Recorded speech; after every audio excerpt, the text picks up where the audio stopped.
Yes! So, very thankful talaga sa mga youth volunteers natin. Thank you din sa mga Philippine Armies natin! Subscribe nyo pala to, napakaganda. Ang dami niyang ano. Subscribe na lang. So ayan, kakain na kami. We're going to eat.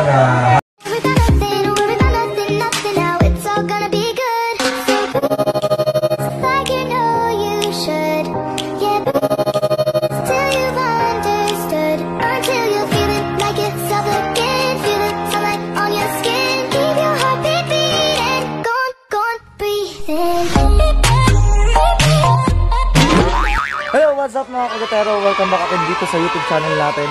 So ngayon mga kagutero ay ayan ulit, magbubudol fight na naman kami at tapos na naman ulit yung activity namin, which is the Youth Leader Camp Summit na 'di ba yung nakaraan ay yung mga participants po namin ay galing sa Buntok, Southern Leyte. So ngayon po yung mga participants naman po namin ay galing na naman po sa Municipality of Abuyog, Leyte. So kasalukuyan po ngayon, ito po yung nangyayari mga kagutero. Nagpe-prepare na po sila for the budol fights and patawa, hingal na hingal ako ngayon kasi kakatapos lang namin sumayaw ng Unity Dance. So hindi po ako nakapag-vlog kung ano po simula nung day 1 until ngayon po na kasi mas maganda po talaga na ma-experience nyo yung camp namin. At ayan din po yung mga kasamahan ko na mga facilitator. Si Mickey came from La Paz. Then si Cristel came from La Paz din also. And si Jade came from La Paz.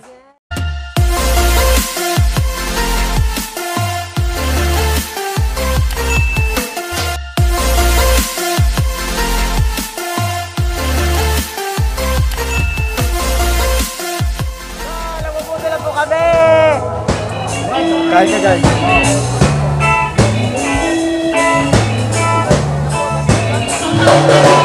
Don't worry about a thing.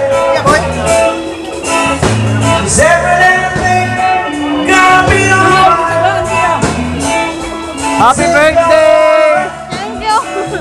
About a thing. 'Cause everything gonna be alright. Rise up this morning, smile with the rising sun. A few moments later. What's up mga kahugotero? So ngayon po rain or shine. Rain or rain, shine or shine. Kahit ulan, we pa rin. Tree planting pa din yung mga ganda naman kasi, di ba? Oo. We cannot let a simple rain stop us in delivering the service to the Filipino people. Patay. Di ba? Ayaw namin sa MP. Gusto namin sa Red Horse. Patay. Huwag kayo. Ayaw, hubog. Vlogger! Vlogger, ano na? Ayun na, punta na tayo doon kasi magtatanim na sila. Magtatanim. Ano natin to? Ayaw the meng. Mickey o sila Jade mo Meron pa. Pwede ako manghingi ng isa. Go press. Press save something for yourself. Manghingi ako ng isa, itatanim ko sa amin. Huwag mo ibigay lang. Ako. So tara na. Kanyo, pupunta na kami sa yun po yung SK-Fed ng Abuyog. So SK-Fed, anong masasabi mo sa activity natin? Nagpapasalamat kami sa 14IB. Sobrang accommodating yung nila, sir. At sa mga facilitator. Siyempre sa mayor. Lalong-lalo sa taga-Mahaplag. Hindi, lalo na yung sa mayor nyo. namin. Oo, kasi yung mayor po ng Abuyog, shoutout ako ni Honorable Traya. Lemel J.K. Traya. Shoutout Abuyog SK Federation. More power. Kasi napaka-supportive po talaga ng mayor nila. Kasi yung mayor po nila ang nag-push po talaga na makakandak ng ganito sa mga SK chairman or mga youth leaders sa taga-Abuyog. Minjas. Diba, Ate Joy? Peace. Ay, patay. Oh, shoutout ako sa mga kasamahan ko. Isa-isa kayo. Hi! Shoutout ako na kayo. Youth for Peace! Youth for Peace! Dito na kami sa area ng tatamnan ng trees nila. So yung tree, yung ano pala itatanim po nila nangka, jackfruit. So ito po yung mga pinagtaniman namin dati. Yan po yung may mga kahoy-kahoy na ugsok. Nakatirik na nilagay. Yan po yung una mga nag-wireless na tinanim dyan. Yan po yung mga participants po natin. Ano? Di ba, sir? Opo. Ano masasabi mo, sir, sa activity natin ngayon, sir? Ang masasabi ko ay napakagandang activity na tinandak natin para sa mga kabataan. Yeah, Sa power. pag-develop, train, sa kanilang leadership. Thank you. Sige, sir. Thank you din, sir. Ito na sila. Tayo mag-ingay, baka pagalitan tayo. Umaga. Respect. Brigades. Respect. Di ba, ma'am? So, si ma'am, ano po? Ma'am, Ayaw ako interview. Ma'am Rona. Ay, ito na lang yung birthday girl natin, yung tatanungin natin si Ma'am Donna. So, ano yung ano mo, ma'am? Ano yung mga experience mo sa camp natin? Ano po yung masasabi mo? Ang hirap. Ang hirap, ano klase ang hirap? Asa pero Bisaya? Oo, pero Tagalog maganda. Next naman Tagalog. Ano sabi mo, na-enjoy ka ba? Marami ka bang natutunan? Sobra na-enjoy. Tapos Ano, sige, ano ba? nagdagan yung mga kaibigan ko. Marami akong nakilala. Marami daw, syempre, ganun talaga.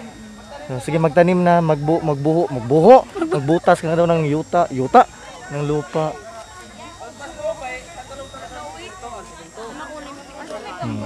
Nagbubutas na sila ng yuta.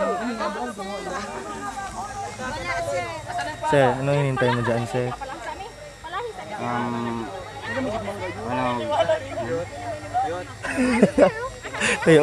Magbuho ka na daw, sir. Magbuho ako ng Ano ba yan? Butas para sa butas? para sa kasi kami ng langka. Magtatanim sila ng langka. Tapos para may idadahilan sila po kung lalaki na to at mamumunga, may idadahilan sila pumunta dito. Pagbalik namin dito, Bunga na lang. Oo, bunga na lang sa kanila. So dito naman tayo mga kagotero sa mga nagtanim na. Hi, sir. Aray! Oo, na virgin na oka. Hi, sir. Anong pangalan mo, sir? Nagtatanim po kami. Ang pangalan mo, sir, nagtatanim. Prince Regid Birol. Friends. Ano, sir? Prince Regid Birol. Regent Birol. SK chairman ng Barangay Kanogib. Kanagib, Abuyog, Leyte.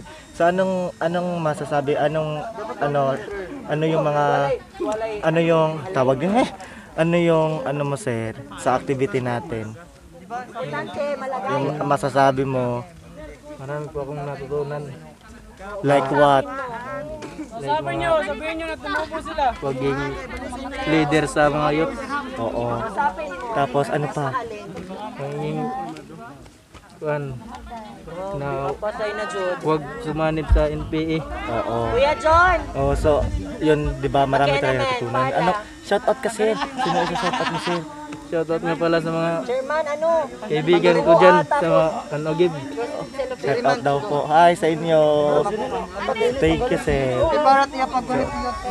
Yan po yung mga ginagawa nila na nagtatanim na. Maghahanap pa tayo ng mga naging participants namin para interviewin natin sa mga kanang experience nila during sa camp. Pangatlo na yun, ha. So, maghahanap tayo. Hi, this for vlog ko po. Ito na lang sila, tatanungin natin. Hi mga sirs. So, introduce po mga pangalan nyo, sirs. My name is JB Bohol from Abuyog, Leyte. Ako po si Remart Paha from Abuyog, Leyte din. Sa anong barangay naman? Barangay Malagikay, Abuyog, Leyte. Hey, sir. Yun, na sinabi ko na Barangay Bito, Abuyog, Dito. Leyte. So, kamusta naman yung mga experience nyo? Anong mga sasabi nyo po sa activity natin? Okay For lang, the sir. whole Enjoy. day? Enjoy. Masaya, masaya. May natutunan ba? May learnings. Anong natutunan? Example? Pag magkakaisa, tapos mga Yung maganda dun kasi alam namin kung ano yung pinakamasarap na ulam.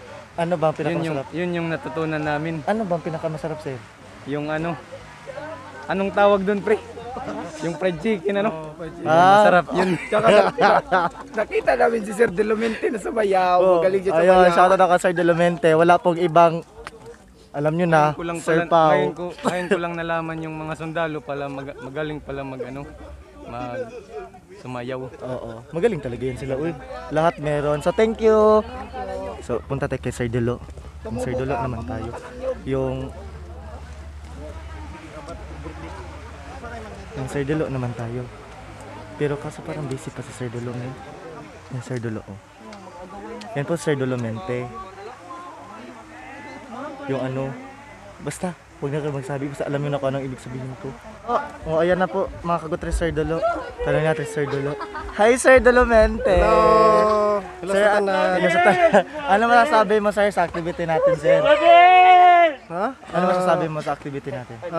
The best at saka participative ever na participants and at the same time thankful me nga nag-enjoy sila, nag-enjoy pud me. Isang joke naman daw dyan, sir. Sample, sir. Sampo sa joke.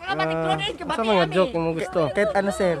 Yung sa nga joke. O, kahit yung wali. Nya kabalo na ka sa alamat sa kuan sa saging.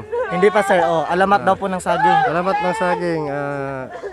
Isang araw pagising ni Juan, may nakita siyang kakaibang puno sa bakuran nila. Nagtaka si Juan, ang sabi ni Juan, ano kaya ang puno to? Siguro saging to. Simula noon, tinawag na tong saging. Thank you, sir. Di wow. O, sige, comment below po kung natawa kayo sa joke ni Sir Dulo. Thank you, sir.